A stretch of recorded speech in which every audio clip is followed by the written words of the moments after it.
So let's start with the big question. What makes Nobody's Girl hit so hard? It isn't just a memoir, it's an unflinching look at how someone's trust can be shattered by the very people meant to protect them. And that raw honesty from Virginia Roberts Giuffre is what really sets this book apart. That's what grabbed me right away. She's not a professional writer. She's a survivor. There's this sense that she's inviting readers behind the curtain, exposing not just her own trauma, but the whole system that allowed it to happen. It's tough to read at times, but I'd argue that's the point. It's supposed to awaken something in us, not just inform.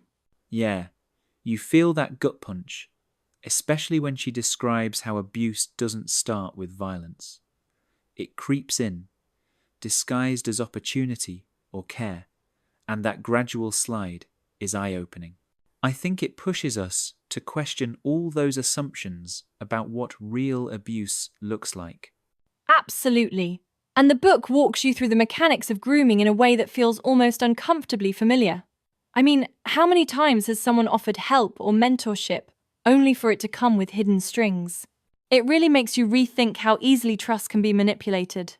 That actually reminds me of another theme. Giuffre hammers home the power imbalance. She's pretty blunt. Abuse isn't always about physical force. Sometimes it's reputation, money, or just the sheer fear of not being believed. That's how the silence gets so thick. It's so true. I kept thinking about those everyday situations like a teen with a mentor or a boss who crosses boundaries. The stakes are high for the victim, and the risk of losing support or being labeled a liar is enormous. That's why her story isn't just personal. It's a mirror on society. And the book doesn't let us off the hook either. It really challenges readers to ask, am I someone who would speak up, or would I stay quiet? Because, honestly, silence is what keeps these cycles spinning.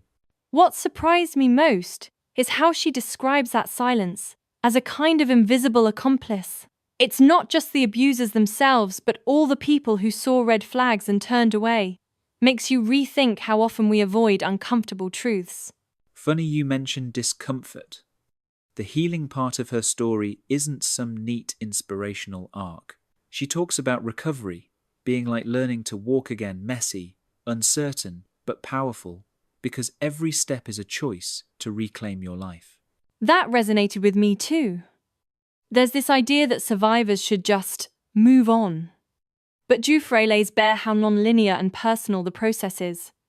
The scars stay, but the shame doesn't have to. That's such a hopeful, real message.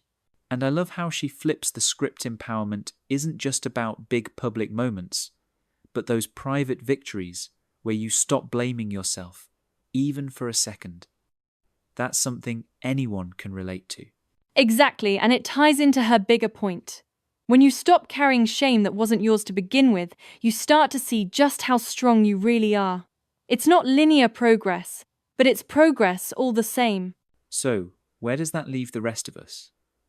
The book doesn't just want us to witness, it wants us to act. There's a real call to become advocates, not bystanders, supporting survivors, spotting manipulation, even just having hard conversations that's powerful. And she makes it clear, you don't have to be an expert or a policymaker. Sometimes it's as simple as believing someone or trusting your gut when something feels off. That's how we chip away at the systems that let abuse hide.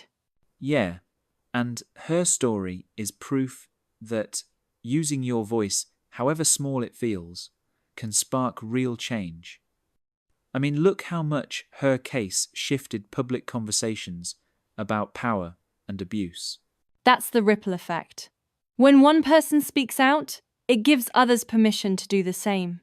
It's not just exposure, it's the start of cultural shifts and, hopefully, long overdue accountability. Wrapping up, I keep coming back to how Nobody's Girl isn't just a survivor's story, it's kind of a blueprint. It asks us to listen, believe, and act, even when it's uncomfortable. That's where real prevention starts. And what sticks with me is that change doesn't start big, it starts small.